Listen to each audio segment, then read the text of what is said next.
All right, guys. I thought I'd just tell a bit of a story today about my experience with Todd Hutchings, Todd Hutchings style training, Todd Hutchings elbow-based arm wrestling, evolution of how I became that style of arm wrestler. Will I continue to do it? What I think of Todd Hutchings as an arm wrestler, why I'm drawn to that. There's a whole heap of range of thoughts that I want to expand into when it comes to Todd Hutchings. First of all, let me just say that Todd Hutchings, as we know, we call him the side pressure king. I'm someone that likes to analyze biomechanics. And Todd is a compact human. And when we talk about the size of his forearm and the size of his hand relative to the guys that he hangs with in a competitive sense, he's usually shorter. He's usually more compact, very thick-wristed. He's not the typical bodybuilder style bulk, bicep-driven, back pressure-driven arm wrestler. He's known as the side pressure king, so naturally, he is someone who goes sideways. A few famous Todd Hutchings quotes: "Faggoty ass top rollers, who needs hands?" All these sorts of things remind us of what Todd Hutchings thinks. And I remember, like I said, I had an opportunity to be a student of Todd Hutchings for some year to almost a year and a half, where I religiously trained under his methodology and his guidance directly. It was good. It was a season that I needed. It was a season that has shaped me greatly. It's a season I learned from. It's a season that I still reap the benefits from today. Todd Hutchings, like I said, he's a side pressure-based arm wrestler, and he is someone that has, in my observations, utilized a couple of particular fundamental strengths to really dictate the lane where he fights his opponents. The fundamentals that I've seen him utilize, predominantly, first and foremost, people would probably expect me to say his elbows and his side pressure, but it's actually his fingers. I think Todd Hutchings' finger flexion is really the lead of his story. And I think that his finger flexion truly is able to contain the very vast majority of people that he faces, to contain their back pressure or their rising pressure and their pronation combination. And that really is the first and one of the most critical situations for Todd. If Todd controls someone's back pressure and pronation, he usually crushes them. It allows him to isolate the side pressure lane on his opponent, and it's very rare for someone to have side pressure developed to the same condition in which he does. So finger flexion is really the first part of the story that I've noticed in Todd, that I admire in Todd, and that I've tried to emulate in the way that I train and the way that I move forward. After we make the assumption of his finger flexion being dominant, and let's focus on what a dominant performance from Todd looks like in terms of the biomechanics first and foremost. So after he has established dominant finger flexion over the rising and pronating pressures of his opponent, as I mentioned, it does isolate the side pressure lane. The side pressure lane for Todd is one where I perceive it to be a lot less about muscles and more about integrity of joints. Of course, muscles are very valid and essential components to this position. But there is no real one isolated muscle that is responsible for side pressure. The side pressure is usually the bracing of the hand, wrist, elbow, shoulder, and then the bracing all even through the core of your body. And then the pivoting of the hips, the driving of the legs, and the repositioning of the entire body to impart side pressure against your opponent and naturally take them towards your victory, their defeat. Now, so I don't think that there is one given muscle that matters. I think there is a lot of muscles that matter. But what I think about is, in fact, the stability of the joint. And this thought really came to my mind when I went and visited my myotherapist the other day, and I had my right arm worked on. He compared my left arm to my right arm in respect to joint stability.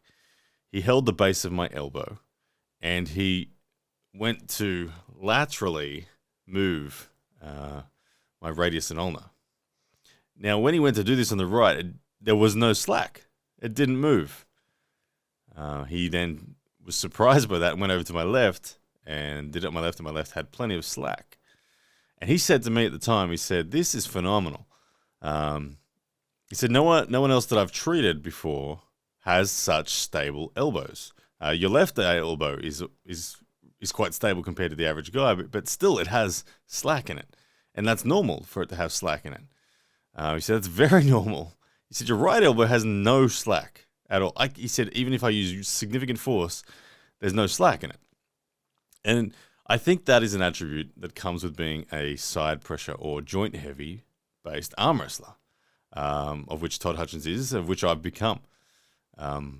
So when we go back to analyzing what it means to be a side pressure puller, I really draw the conclusion that it's elbow integrity that stands above most other considerations of muscular natures.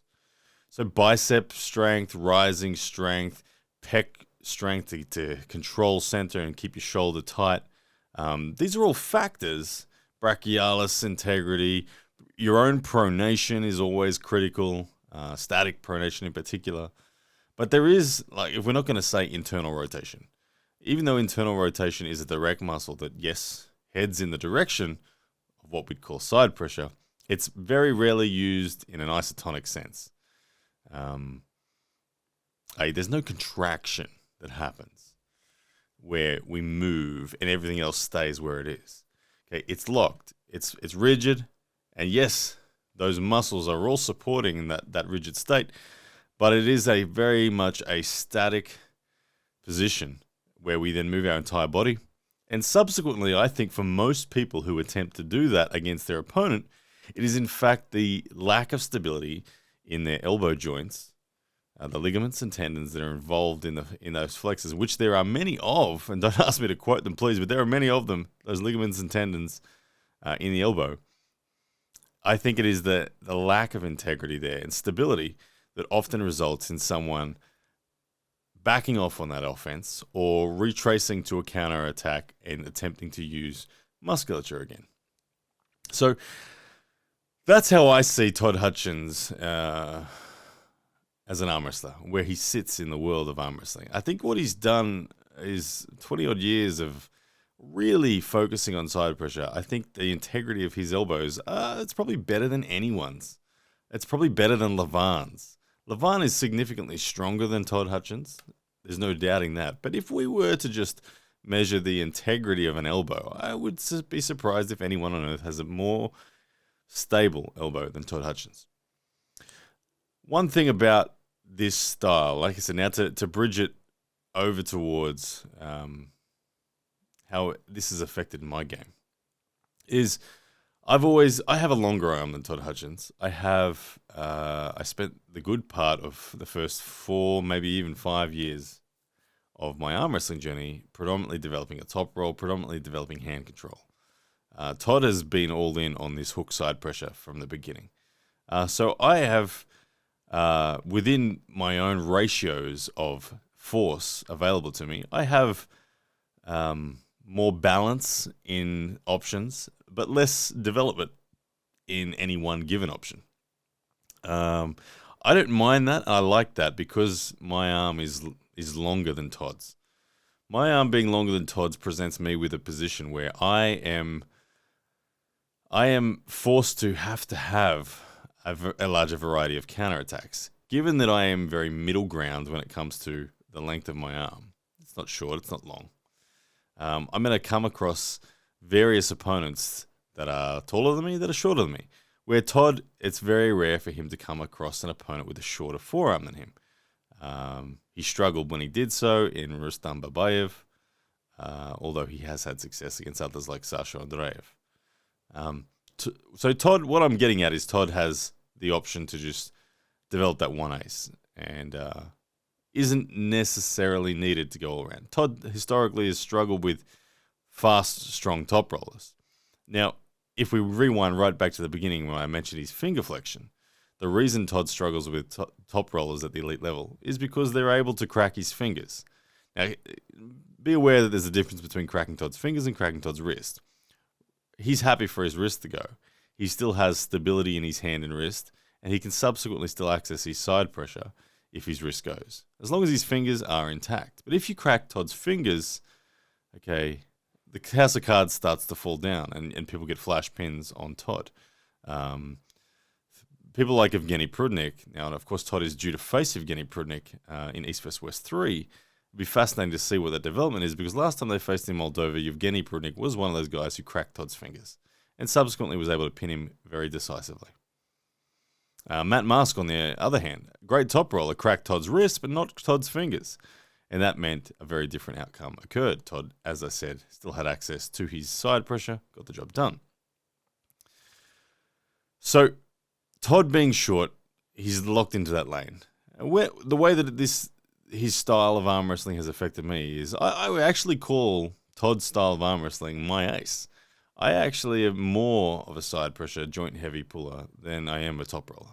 It's been something that has developed. I've now been focusing on that style of arm wrestling for, 3 years, and it's become my best weapon. I truly believe that it is my best weapon. When I think of most of my opponents, I instinctively want to put them into a hook. I instinctively want to make it about elbow integrity. It's fascinating that is the case. So the effect of Todd Hutchings on my game personally has been of one where I started as a high posting top roller, developed into a low hand top roller, and then I recognized there was a lack of side pressure for me to be able to hang with the elites. It was Justin Bishop that showed me this and clearly identified that by defeating me to 6-0 despite me being able to take control somewhat of the hand and wrist situation. Justin went on and won just with side pressure comfortably. So I recognized I needed that. So I went down this path and I used the conjugate method of Todd's training. And then I finished with his specific guidance and I evolved it into utilizing the same methods in table time. And I've stuck with it in terms of a execution sense. I have stuck with it. And I feel very comfortable focusing on the objective of defeating my opponent's pronator and then making it about elbows. Often, because I have the pronation backup, because I was a top roller once upon a time, and I still have a decent offensive top roller if I so choose, often when I have contained someone's pronation and back pressure with my finger flexion, and then I have made it about the elbow, it is often the case that their hand really becomes easily exposed, and a top roll is the way that I finish, or at least a high hook. And a high hook, of course, being just a rising and pronating hook, where you don't actually go into a full top roll. You don't actually lead with back pressure ever, but you just rise, you pronate, but you stay forward with your shoulder, the high hook. So Todd Hutchings has really shaped who I am right now. Like I said, if I was to say my influences, it's Devin Larratt early. It's Todd Hutchings next. And all the while, I'm trying to put a dash of John Brzezinski in there just to be aware of all the different counters possible. But all in all, I find Todd Hutchings a very fascinating arm wrestler.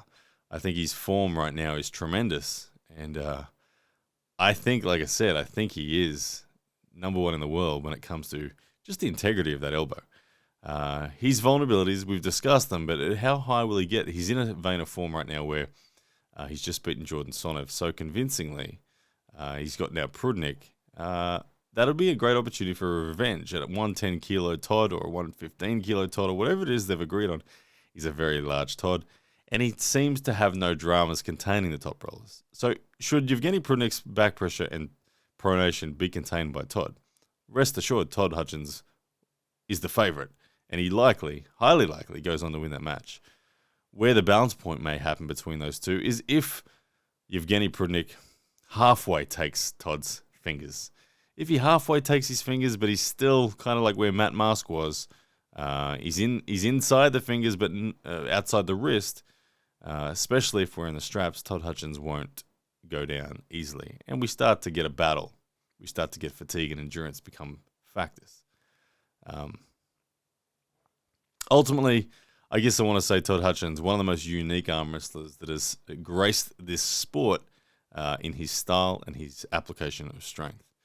He has defied many factors that usually are the limiting range for other arm wrestlers. Factors such as age, he's at 55 years old, still crushing it. Factors such as elbow integrity. No one. He's best in class when it comes to elbow integrity. Like I said, I think it's better than anyone. I don't think Levan's elbow is as good as Todd's. So Todd is a very unique and fascinating arm wrestler. He's a great case study for anyone. A lot of people shy away, get scared of pursuing a Todd Hutchings style. But at the end of the day, Todd Hutchings trains very intelligently. He applies very sound strength principles. And he does so very consistently. And it's that consistency in those applications of strength that have turned him into who he is. So feel free to be a Todd Hutchings style trainer. Don't be scared. Just be sensible. Be intelligent about how you do it. And be consistent. And you too can develop an elbow like that. And that's kind of where I'm at in the mission. I'm still working on that elbow. I'll get to test it out in my next match. Anyway, guys, let me know your thoughts on Todd Hutchings and his style of arm wrestling. Hope you enjoyed me kind of picking him apart there. It'll be interesting to hear what Todd thinks of this. Did I get it right, Todd? Let me know, Todd. Leave us a comment and I'll pin it. How accurately do you feel I just represented your game? It'll be interesting. But anyway, guys, let me know in the comment section what you think about Todd's game. Are you a fan of it? Are you not a fan of it? Are you more a top roller hand guy?